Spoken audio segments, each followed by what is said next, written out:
Hello everyone and welcome back to another video from my channel Minehead and Blue Railway. Today it's the first video of my Train Sim World 2 race series that I've been wanting to do for quite some time now. The idea is I've got a collection of 11 British locomotives, DMUs and EMUs, because we have got one of them in there, and I'm going to be put them through a load of different races in a load of different stages. The first stage of the racing is at the West Somerset Railway, and the rules are that I pick a start point on a route. The first stage of racing, we're doing the West Somerset Railway, and I race those 11 locomotives from the start point to the end point, and I see which is the fastest. What we're going to do is we're eventually, over the course of a few videos, we're going to be racing these 11 locomotives from the West Somerset Railway, from the start point to the end point, which I'll reveal to you in a minute. And then the top 6 engines from those 11 go on to stage 2. Then the top 5 from stage 2 go on to stage 3. Then the top 4 from stage 3 go on to stage 4. And then the top 3, the final 3, first, second and third place, go on to stage 5. And then the winner is determined from that. I'm going to be doing 3 trains / locomotives per video because, of course, we do have some DMUs and an EMU in there as well. And we're going to do 3 locos a video, just so we're not dragging it out, but similarly, so it's not just a super short, bam, done video either. And the locomotives we're going to be running today are the Class 101 DMU, the Class 47, and we're doing that in BR blue because the sounds on the BR green one are a bit weird. And we're also going to be doing the EWS 66 purely because the EWS livery is the best livery for a 66. Fight me down in the comments. But all the locomotives we have in total are, as I've just mentioned, the Class 101, the Class 150, the Class 166, the Class 37, the Class 47, the Class 45, the Class 66, the HST, which, yeah, we can't run as a single loco, but we can put as shorter carriages on as possible, the Jubilee class, the steam loco, the Stania 8F, of course, the steam loco, and, of course, the EMU, which I keep alluding to, the 1972 tube stock. And today we're racing the Class 101, the Class 47, and the Class 66. So over the coming weeks and months, those 11 locomotives / DMUs / EMUs are going to be put through their paces in 5 stages of racing. And today we're on the West Somerset Railway. If I go into the scenarios here, and the idea is I'm going to go as fast as I dare on the route. I'm not just going to stick the throttle on 100% because in some cases like the HST, if we've got a particularly long run, it'll get to 175 and it'll derail on the corner. So I'll push these locomotives as fast and as hard as I dare. If they derail, then they derail, they're disqualified, they didn't finish. But I'm going to try my best to get them as fast as possible, but without derailing, obviously, otherwise that just defeats the entire point of the video. So the race scenario, as you can see there, we're starting with the BR Class 101 first, and we're doing empty without passengers because, yeah, you won't race with passengers in. And we're going from Minehead platform to Blue Anchor, so it's Minehead, then it's Dunster, but we're not stopping at any stations, we're just doing a reasonably long stretch. And I've picked this one simply because it's a relatively nice straight start at the beginning, and we can get some good speed up. So, for the first loco race on this Train Sim World 2 racing series, let's see the 101 take on the challenge. 2 things before we begin that I want to make absolutely clear. Number 1 is that if we blow past a red signal at a station, or if we stop, too far forwards from the station so that the game doesn't count it as I've actually stopped at the station, or if we derail, I am counting that as a fail. It'll be a DNF, a do not finish, and that loco won't have a time for that race. If 2 locos fail, and we can't take them through to the next stage, or so to speak, we have to decide which one to take through to the next stage, what I will be doing is I'll be taking just both of them through because it won't be that much longer to do. So let's get everything set up so I can actually see in the cab. We've got the control circuit key on, that's good. We'll stand up to put this light on.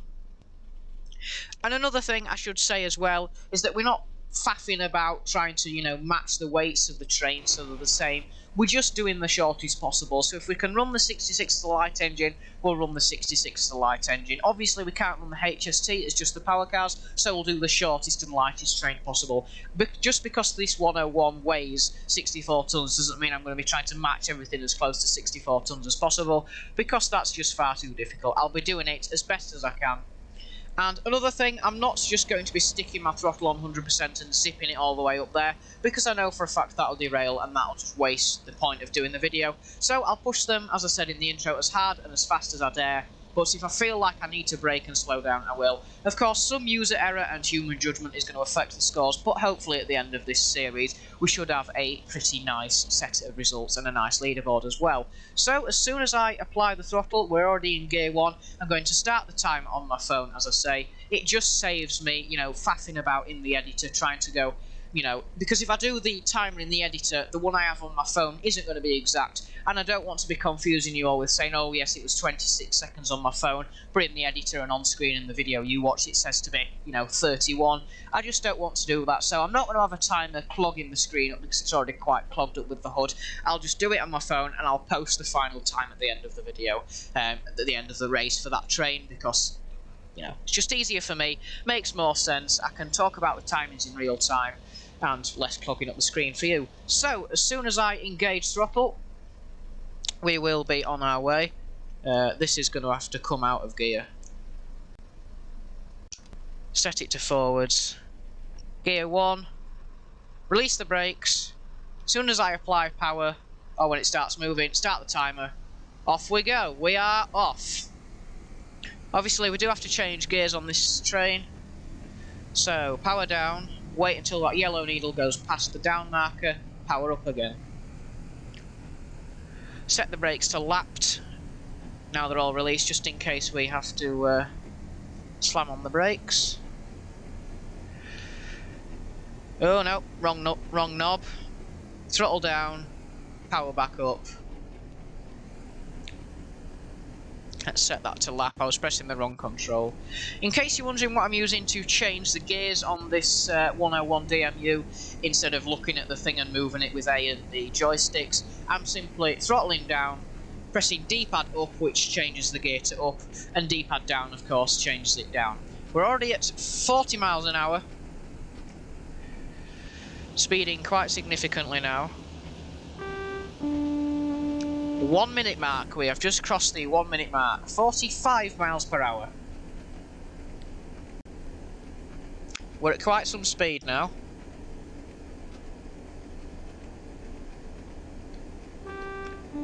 $50 miles per hour. Thankfully, this curve over here, although it looks quite severe, is actually quite long. It'd be down here where I'd be worried. But as long as I stop at the station and I don't blow past it, or I don't blow past the red signal, we'll be fine.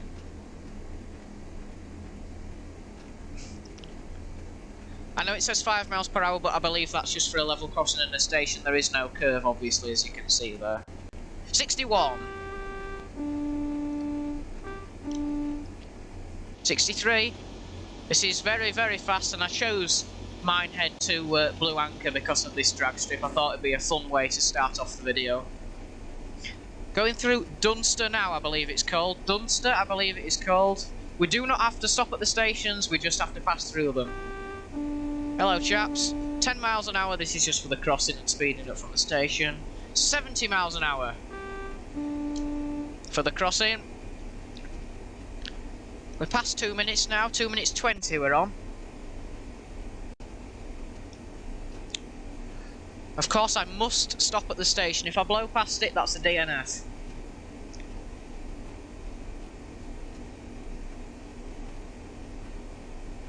$71 miles an hour. I believe we're at the top speed now, but as we know, Train Sim World is not very accurate with the top speeds. I've been way past 100 with a 47 before, and it says max speed 90, so take the top speed with a pinch of salt. It will do way more than that. But we are on downhill here as well. This is the corner. Please don't let us come off. Yeah, we're past that corner now.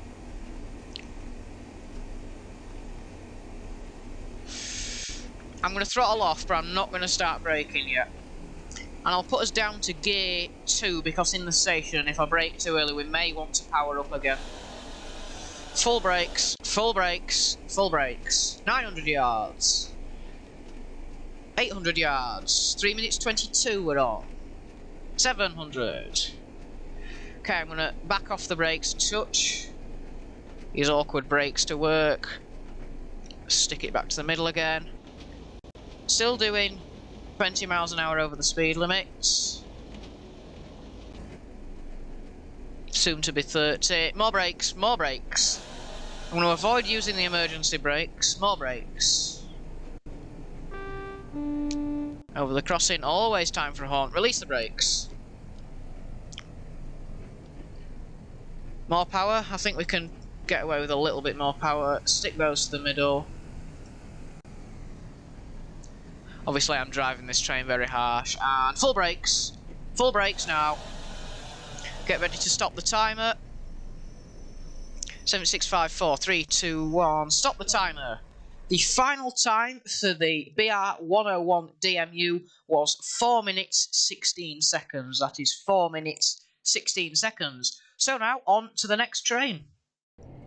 Okay then, so the next loco we are going is the BR Class 47/4 in British Rail blue livery. So we'll slam you into forward. I might as well set all the cab lights up and stuff like that just so you can see. And also, it's a little bit less illegal if we have everything set up properly. Marker lights. Oh, I don't think there's anything else up here. No need to turn train heat on. Oh wait, hang on. No need to turn train heat on because we have many carriages. Open the window so you get the Sulzer engine roar. We'll put the straight brake on. Driver's brake can go to release. And of course, we are driving the 47. Light loco because we can do this as a light loco. So we are in forwards. Get the timer up on my phone. Reset that from last time. Get us on the straight brakes. We don't need the driver's brake. That's for when you've got rolling stock behind you. Straight brake because we are loco only. Release the straight brake. Apply the power. Start the timer. Remember, it's from when we start the timer, from when we apply power. In trains that don't immediately start rolling. The 101 started immediately rolling, so I started the timer then, but of course it's when we apply power in this one, because this one didn't start rolling as soon as I took the brakes off. Already up to 30 miles an hour.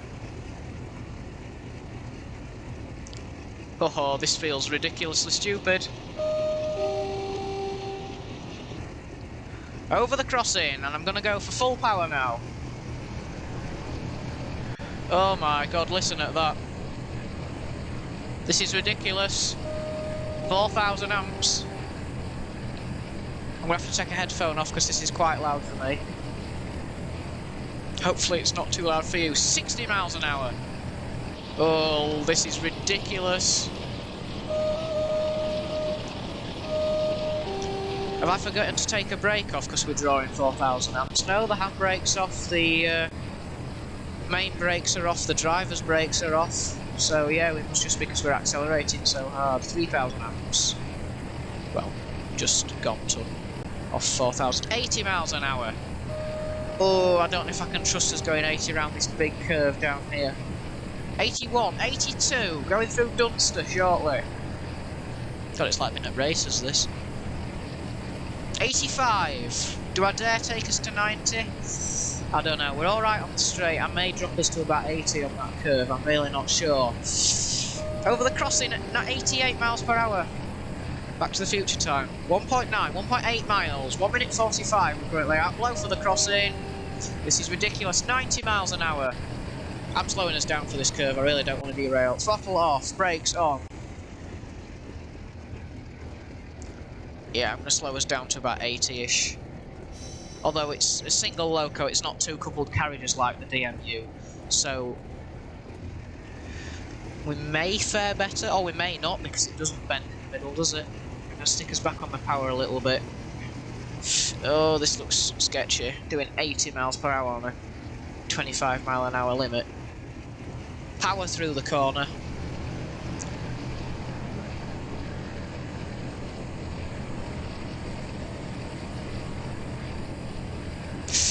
Oh, this feels dodgy. And these brakes aren't that good, so I'm going to start braking about now. Straight brake anyway. Oh, this could be dodgy. 80 miles an hour, 700 yards. We may not stop. Where's the emergency brake? Where's the emergency brake? Oh, sod it. Stick you into emergency brake. Shut down. Ah, we're going to fail. We're going to fail. Ah, the brakes aren't as good as I thought they were going to be. And we're going to fail. Yeah, gone past the station. Yeah, and we failed the scenario.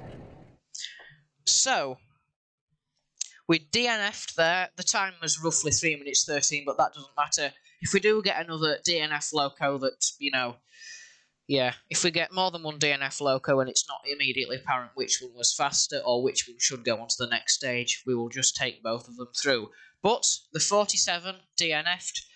In these races, I'm not going to be doing them again to get another time. That was the first time I drove the 47. It was the first time I drove the 101 on this race series. The 101 had a time of 4 minutes 16, I think, and the 47 DNF'd at approximately 3 minutes 13 seconds. So I do not know if that will be enough to take the 47 through. Depends how many other locos we DNF'd.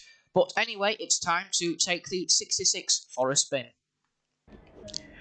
So then, it's the 66's turn. Let's get cracking. Is it going to let us? No, I presume it wants us to put the reverser in first. Fine, I'll do things properly. Release the brakes because it's a heavy train. We're not on slope. It's not already technically got the first gear in and power applied like the 101. The 101 starts moving because although the engine is idling, when you put it into gear, of course, it moves it very slowly. Cab lights on, instant lights on, tail lights on. Funny story, well not a funny story, but a little bit of knowledge for you. A second about these tail lights. Daytime. Window open. Sit down. Good thing about the 66, it is a relatively modern loco, 66213 if you're interested, is in 37s and 47s, if you are sat in this cab here and you turn the tail light switch on or either one of the left and right tail lights on, it will put the tail lights on in this cab, which is a bit annoying because if you're driving from that end and you want tail lights on this end, you've got to get out and walk to the other cab. But in the 66, if you turn the tail lights on, it puts the lights on in the opposite cab, which I think is much better. Maybe they didn't have the technology with the 37 or the 47 or any of the older British diesels. However, it does in this one. So, I think we're ready to go. So, apply power. As soon as I apply power, start the timer. 3, 2, 1, and we're off. Notch 8. Will we break 5,000 amps? Maybe. Yes, 5,000 amps. Not good for the loco, good for me though. Plenty of clag, look at that. Clag is probably best done on the 66 in my opinion. Bit of wheel slip there, it dropped the current automatically, it does do that, especially when we get to sort of 79, 80. The top speed is of course 75, but train sim world locos, as we know, aren't all that realistic when it comes to top speeds. So it does drop the power off if we wheel slip, which is good for me, less to faff about with, and also when we get to sort of 79, 80, it cuts the power right down as well. 60 miles an hour.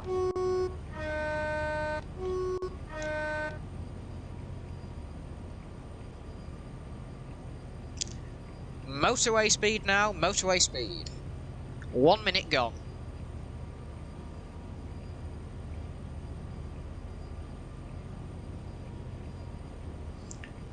You see, it goes from 3,000 amps and it drops it right down to 1,000. Probably the only loco that has a somewhat realistic top speed.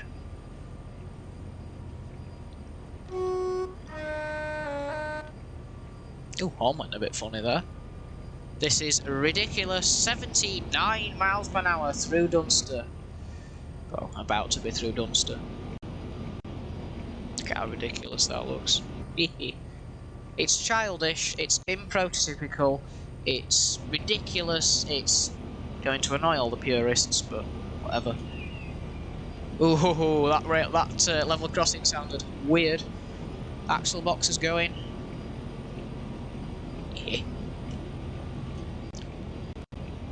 This is ridiculous. Oh, just look at how fast we're going. Vroom, straight over the bridge. Now, I'm hoping the brakes on this are quite good. I can't say I've ever had to slam on the brakes within 0.7 miles or whatever the end destination before, but we're considering it's a freight loco that has to stop thousands of tons of goods behind it. I'd hope the brakes are somewhat decent. Right down to 0 amps now, despite the throttle bit on 8, so it must be happy that we're not going any faster. I'm dropping the speed now. We're going to go full brakes. Just much easier to use the automatic brakes rather than direct brakes. So as I said, we are going to break that rule for once. I mean, I suppose the combined brake will work fine, but it's just not how you do it, really.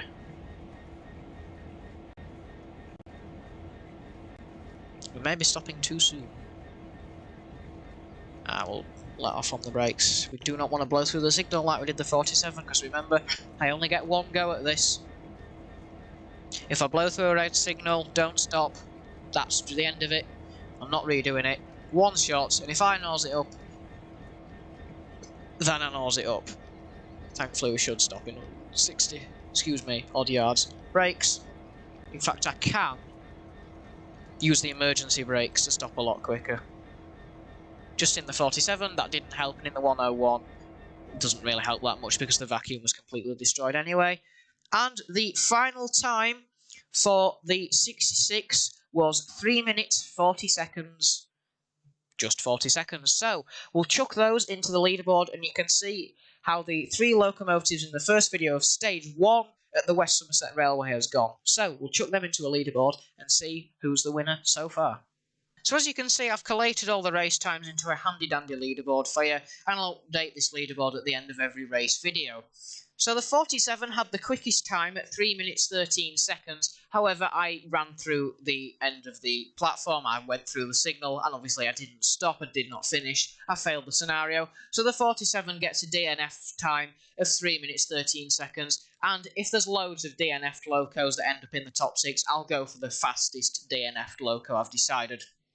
So it did quite well, the 47. Obviously, it's a very powerful loco. It's built for passenger work. It's built for getting up to speed quickly. It's got plenty of power under it, and it's designed for express passenger work, you know, flying down the main line at 90 miles per hour, its top speed is. So I wasn't too surprised that it actually did the best, although it also did the worst because I failed to stop the thing. Or you could view it from a different way. The thing has bad brakes. On actual first place came the 66 with a time of 3 minutes 41 seconds, which I'm pleasantly surprised about. It is obviously a freight loco that's supposed to move thousands of tons of freight. It's not necessarily supposed to be very good at high speeds. It's built for power more than speed. It's not necessarily built for, you know, bombing down the main line at 125. But I suppose because it has got quite a lot of power and because it was running light engines today, it wasn't having to shift anything apart from itself. It did do a fairly good time, I thought, of 3 minutes 41 seconds, only around 30 seconds off the 47, although it still came out first place because the 47, or rather me, DNF'd the 47.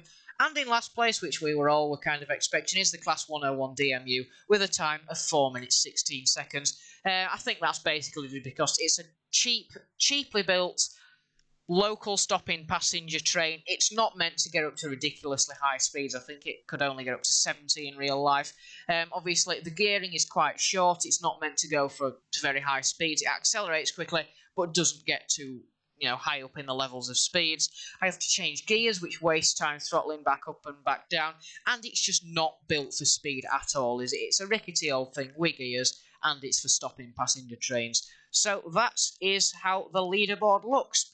Thank you everyone for watching today's video. I do hope you enjoyed it. It's been nice to be, I guess you'd call it, less serious than I normally am. Although with these Train Sim World videos I do quite often speed. But it's been nice to, so to speak, let my hair down, floor the engines round the routes and see how they perform. I hope you enjoyed this video, and I hope you enjoyed the many videos that are going to be coming out continuing this race series. I thank you very, very much for watching this video, and I do hope to see you again soon. Take care, and bye for now.